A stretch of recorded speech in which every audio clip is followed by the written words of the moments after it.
Hello students, कैसे हैं आप? आई होप आप अच्छे होंगे। अब आगे बढ़ते हैं नेक्स्ट टॉपिक पे, जिसमें हम पढ़ाने जा रहे हैं आपको आज wave nature of electromagnetic spectrum. ये आपका टॉपिक देखिए एनसीईआरटी की बुक है, इसको आप पढ़ सकते हैं। एनसीईआरटी की बुक मैंने पहले भी कहा था कि आप एनसीईआरटी की बुक डाउनलोड कर लीजिए। सब टॉपिक्स मुझे रखे हैं, उसको आप अच्छे से तैयार करिए। ओके, ये टॉपिक ऐसे हैं जो आपको कॉम्पिटिटिव एग्जाम्स में भी मिलेंगे, लाइक IIT एंड नीट। तो आप इन सब टॉपिक को बहुत अच्छे से पढ़िए, कोई दिक्कत हो यू कैन आस्क मी। सो सबसे पहले हम पढ़ते हैं ड्यूअल नेचर। ड्यूअल नेचर के बारे में बताना चाहता हूँ आपको। जैसे कि आपको पता है, मैंने आपको पढ़ाया था, लास्ट टॉपिक था आपका that photo electric effect.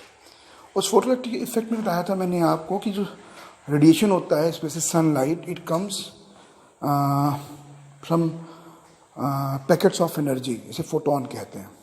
Photon मतलब सरफेस पे गिरते थे, एनर्जी प्रोवाइड करते थे इलेक्ट्रॉन्स को, इलेक्ट्रॉन सरफेस छोड़ते थे। ये आप पहले पढ़ चुके हैं। These type of activity shows the particle nature of light और रेडिएशन। जैसे कि शुरुआती दिनों में न्यूटन ने बताया, न्यूटन ने भी यही कहा कि जो रेडिएशन होता है वो पार्टिकल नेचर उसके अंदर होता है। बट जो आप पढ़ेंगे इस टॉपिक को आपको समझ में आएगा। एक साइंटिस्ट थे मैक्सवेल, उन्होंने बताया कि जो रेडिएशन है, जब मैं रेडिएशन की बात करूंगा तो एग्जांपल में लाइट ले सकते हैं, बाकी रेडिएशन बताऊंगा भी आपको और कहीं कैसे रेडिएशन कई तरह के होते हैं। तो क्या होता है कि इसमें बताया मैक्सवेल ने कि जो लाइट होती है, जो आपका रेडिएशन होता है, इलेक्ट्रोमैग्नेटिक रेडिएशन होता है, वो वेव नेचर को भी दिखाता है। ओके, अब इलेक्ट्रोमैग्नेटिक इसमें होता क्या है? ऐसा होता है बेटा कि जब लाइट मूव करती है, जब रेडिएशन मूव करता है, तो उसके साथ दो कैरेक्टर आते हैं या दो प्रॉपर्टीज बोल सकते हैं उनको।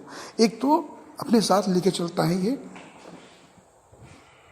मैग्नेटिक बिहेवियर दिखाता है और इलेक्ट्रिक बिहेवियर भी शो करता है। जैसे मैं दिखाता हूं आपको अभी, आप देख सकते हैं कि ये आपका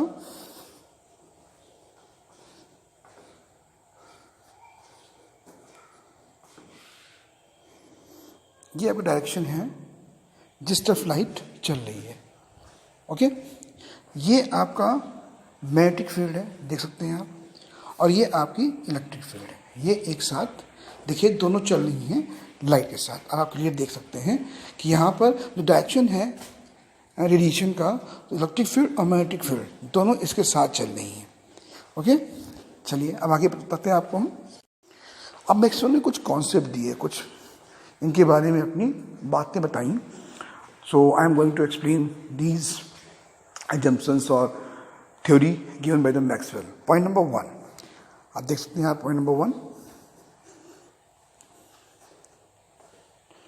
ये देखिए, यहां से है, देखिएगा। पहला पॉइंट ने ये बताया कि कोई भी जो आपकी लाइट वेव या इलेक्ट्रोमैग्नेटिक रेडिएशन है, जब चलता है, एक्सेलरेट होता है, तो उसके साथ में इलेक्ट्रिक फील्ड और मैग्नेटिक फील्ड दोनों इसके साथ प्रोड्यूस होती हैं। और ख़ास चीज़ ये है कि जो इलेक्ट्रिक फील्ड और मैग्नेटिक फील्ड होती हैं, ये दोनों डायरेक्शन ऑफ वेव से परपेंडिकुलर चलती हैं।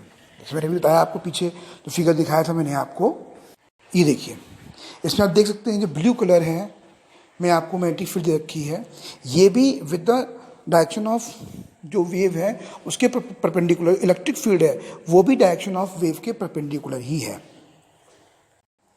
ये देखिए, यहाँ पर फिगर दे रखा है आपके सामने, इसको भी आप देख सकते हैं। तो पहला पॉइंट क्या था कि जो इलेक्ट्रिक फील्ड और मैग्नेटिक फील्ड की डायरेक्शन होती है प्रोपेगेशन की, वो डायरेक्शन ऑफ वेव के परपेंडिकुलर होते हैं। या ये भी कह सकते हैं इलेक्ट्रिक फील्ड, मैग्नेटिक फील्ड और डायरेक्शन जो होती है वेव की, ये तीनों एक दूसरे के परपेंडिकुलर होते हैं। ओके, ये हो गया पहला पॉइंट जो कि मैक्सवेल ने दिया था। हम लोग क्या पढ़ रहे हैं? हम लोग पढ़ रहे हैं वेव नेचर ऑफ रेडिएशन। चलिए अब पॉइंट नंबर 2 करते हैं। इसके बारे में आप पहले ही पढ़ चुके होंगे कि जैसे सनलाइट है, इलेक्ट्रोमैग्नेटिक रेडिएशन है, they do not need any medium to travel. ऐसे हम लोग सब जानते हैं कि सनलाइट होती है वो वैक्यूम से होते हुए अर्थ तक आती है, इसके बारे में आप लोग जानते ही होंगे। अब जो थर्ड पॉइंट है ये बहुत इंपॉर्टेंट है, ये आप पढ़ेंगे समझ में आएगा। फिलहाल मैं आपको ब्रीफ किए जा रहा हूँ उसके बारे में कि अगर हम जो डिफरेंट टाइप की रेडिएशंस हैं उनको अगर हम लोग अरेंज करें अकॉर्डिंग टू देयर वेवलेंथ और फ्रीक्वेंसी, आप सब पढ़ चुके होंगे वेवलेंथ फ्रीक्वेंसी के बारे में पहले भी, तो अगर हम इनके अकॉर्डिंग इनको अरेंज करें तो ये एक इलेक्ट्रोमैग्नेटिक स्पेक्ट्रम तैयार करते हैं। ओके, और इनको हम दोनों ही टर्म में, फ्रीक्वेंसी के टर्म में और वेवलेंथ के टर्म में, दोनों के रेफरेंस में हम इनको इस तरह से तैयार कर सकते हैं जिससे ये एक इलेक्ट्रोमैग्नेटिक स्पेक्ट्रम बनाते हैं डिफरेंट टाइप ऑफ रेडिएशंस। मैं भी बताऊंगा इसके बारे में भी, आपको आगे बताऊंगा। तो लास्ट पॉइंट है, फोर्थ पॉइंट है इनका, ये सब पढ़ लीजिएगा कि आप कि फोर्थ पॉइंट यहाँ दिया हुआ है, इसे पढ़िए आप, देखिए ध्यान से। जैसे मैंने बताया आपको भी कि यूनिट जो होती हैं वो डिफरेंट टाइप की यूनिट जो होती है, फर्मी होती है, नैनोमीटर होती हैं, इनके टर्म में भी हम लोग इनको बताएंगे भी आपको नैनोमीटर के टर्म में किस तरह से रेडिएशंस को हम लोग रिप्रेजेंट करते हैं। चलिए, अब एक फॉर्मूला है जो बताना चाहता हूँ आपको, ये फॉर्मूला दिया हुआ है यहाँ पर, इसे बेस्ड न्यूमेरिकल भी लगाने हैं आपको, समझ लीजिए कुछ अच्छे से, ध्यान से समझ लीजिए। यहाँ पे c जो है this is speed of light. Okay, जो कि जब सनलाइट आती है, रेडिएशंस आते हैं, उनमें ही बेटा उसको हम लोग लाइट बोलते हैं, सनलाइट बोलते हैं। तो उसकी स्पीड जो होती है वो यहाँ पर c से रिप्रेजेंट की गई है। New is the frequency of the radiation, उसको हम लोग हर्ट्ज में ही मोस्टली आपको मिलेगा ये। और जो आपकी लैम्डा है this is the wavelength. Okay, ये क्या है आपकी वेवलेंथ। अभी आपको मैं जब इलेक्ट्रोमैग्नेटिक स्पेक्ट्रम समझाऊंगा तो आपको समझ में आएगा कि वेवलेंथ किस तरह से वेवलेंथ और फ्रीक्वेंसी में इलेक्ट्रोमैग्नेटिक स्पेक्ट्रम को समझाया जाता है। और एक बहुत इंपॉर्टेंट पॉइंट है वो है वेव नंबर। याद रखिएगा आप लोग कि अगर हम लोग रेसिप्रोकल ऑफ वेवलेंथ निकालें तो हम लोगों को वेव नंबर मिल जाता है। अब ये देखिए, ये आपको नेचर दे रखा है इलेक्ट्रोमैग्नेटिक वेव का, मैं सब समझाया हुआ है आपको, इसको बार नोट कर लीजिएगा, अच्छे से पढ़ लीजिएगा। यहाँ पे speed of light, electromagnetic wave जो है इसकी आपको स्पीड दे रखी है मीटर पर सेकेंड में। ऐसे लोग पहले पढ़ चुके हैं, 3 × 10⁸ मीटर पर सेकेंड होती है। तो मैं एक बार फिर से ड्राइव करना चाहता हूँ आपको, क्या मैक्सवेल ने बोला था कि इलेक्ट्रोमैग्नेटिक वेव्स होती हैं, इनको चलने के लिए वैक्यूम की मीडियम की जरूरत नहीं होती है, they can travel in the vacuum. Second point क्या कहा था कि जब इलेक्ट्रोमैग्नेटिक वेव्स या लाइट वेव्स चलती हैं तो अपने साथ इलेक्ट्रिक फील्ड और मैग्नेटिक फील्ड बढ़ाते हुए चलती हैं। ये electric field, magnetic field, these are perpendicular to the direction of the propagation of wavelength, waves या लाइट वेव्स। अंडरस्टैंड? प्लस आपको मैंने बताया था न्यू, सी और लैम्डा के बारे में, इनको आप लोग याद कर लीजिएगा। अब आगे बढ़ते हैं हम लोग इलेक्ट्रोमैग्नेटिक रेडिएशन के बारे में, स्पेक्ट्रम के बारे में मैं बताता हूँ आपको। ये आपका इलेक्ट्रोमैग्नेटिक स्पेक्ट्रम है जिसको अगर देखिए ध्यान से तो increasing wavelength okay and decreasing frequency के अकॉर्डिंग यहाँ पर समझाया गया है। और यहाँ पर इंक्रीजिंग फ्रीक्वेंसी इस डायरेक्शन में दे रखी है, आप देखिए ध्यान से आप लोग। इंक्रीजिंग वेवलेंथ में इसको जितनी रेडिएशंस होती हैं उन सबकी वेवलेंथ को के अकॉर्डिंग इनको रेडिएशंस को इंक्रीजिंग ऑर्डर में अरेंज करने पे हमको इलेक्ट्रोमैग्नेटिक स्पेक्ट्रम मिलते हैं।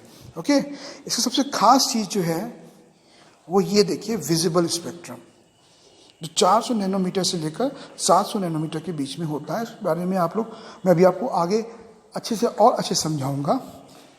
जो ये रीजन देख रहे हैं आप, this is ultraviolet and this is infrared, इसके बारे में सुना होगा आप लोगों ने। अल्ट्रावायलेट जिनकी वेवलेंथ, ये अल्ट्रावायलेट समझते हैं व्हाइट वर्ड से बना हुआ है, और इंफ्रारेड बना हुआ है रेड से। तो सिंपल सी बात है, जो विजिबल स्पेक्ट्रम के पहले आएगा वो अल्ट्रावायलेट होगा, और जो विजिबल स्पेक्ट्रम के आगे आएगा इन इंक्रीजिंग वेवलेंथ वो इंफ्रा रेड होगा।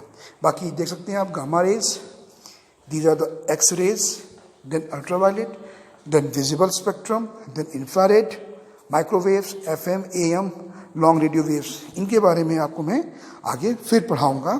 फिलहाल आप देख सकते हैं कि ये आपकी इलेक्ट्रोमैग्नेटिक स्पेक्ट्रम है, और इसको जो डिफरेंट रेडिएशंस हैं उनको इंक्रीजिंग ऑर्डर ऑफ वेवलेंथ में लगाया गया है। तब हम लोग क्या मिलता है, इलेक्ट्रोमैग्नेटिक स्पेक्ट्रम मिलता है। चलिए अब आपको कुछ फॉर्मूला समझाया था मैंने आपको, C is equal nu into lambda और nu is equal to C upon lambda, एक ही चीज़ है। इसके बारे में आपको मैं कुछ एक न्यूमेरिकल समझाता हूँ, एक दो जो कि NCERT के हैं, इससे आके आप इसको देख सकते हैं। एक न्यूमेरिकल है, एक कह रहे हैं कि एक विविध भारतीय स्टेशन है ऑफ ऑल इंडिया रेडियो, ये 1.368 किलो हर्ट्ज की फ्रिक्वेंसी पर ब्रॉडकास्ट करता है। इसका हमें वेवलेंथ निकालनी है, और ये कह रहे हैं कि इलेक्ट्रोमैग्नेटिक स्पेक्ट्रम में किस पार्ट को ये बिलोंग करेगी। तो आप देख सकते हैं यहाँ पर lambda equal to C upon nu, formula में बताया था आपको भी। उसमें वैल्यू रखने के बाद जो वैल्यू आ रही है वो है 219.3 मीटर। और अगर आप इलेक्ट्रोमैग्नेटिक स्पेक्ट्रम में देखेंगे तो ये रेडियो वेव वेवलेंथ में या रेडियो वेव पार्ट में आती है। चलिए अब आते हैं हम लोग प्रॉब्लम 2 में, 2.4 में।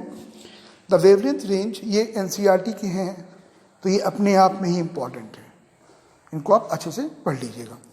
The wavelength range of the visible spectrum extends from violet, जिसमें मैंने बताया था आपको, टू रेड। इनको फ्रिक्वेंसी में रिप्रेजेंट करना है, तो ऑब्वियसली हम लोग फॉर्मूला लगाएंगे वही, nu is equal to C upon lambda. तो पहले वॉयलेट लाइट ये निकाला गया है यहाँ पर,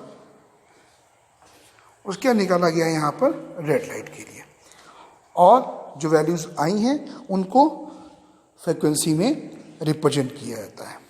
ऐसे ही आपका ये लास्ट न्यूमेरिकल है, कैलकुलेट द वेव नंबर। इसमें बताया था आपको कि जो वेव नंबर होता है it is the reciprocal of wavelength. Okay, उस हिसाब से इन्होंने यहाँ पर इसको आप सॉल्व कर सकते हैं। अब ऐसे जितने क्वेश्चन NCERT में हैं उनको आप सॉल्व करने की कोशिश जरूर करिएगा। चलिए क्या क्या करना है आपको, इसके नोट्स तैयार करने हैं, किसके, wave nature of electromagnetic radiation, जिसमें आपको बताना है मैक्सवेल के जितने कॉन्सेप्ट समझाए थे मैंने आपको, प्लस आपको बताना है एक चीज़ और कि वेवलेंथ फ्रिक्वेंसी क्या होती है, प्लस आपको इसका भी नोट्स तैयार करने हैं कि इसमें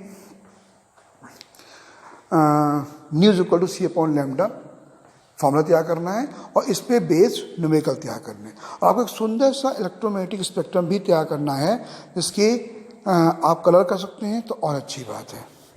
इसको आप पेस्ट कर सकते हैं कहीं से, तब भी कोई दिक्कत नहीं, बट आपको ये याद होना चाहिए कि किस रेडिएशन के लिए वेवलेंथ और फ्रिक्वेंसी की एक्सटेंशन कहाँ से कहाँ तक है। जैसे कि विजिबल लाइट में वॉयलेट टू रेड जो कि इंक्रीजिंग वेवलेंथ है वो 400 नैनोमीटर से 700 नैनोमीटर है। आई होप आप लोगों को वीडियो अच्छा लगेगा, और कोई डाउट्स हो तो आप मुझसे पूछ सकते हैं। Thank you very much.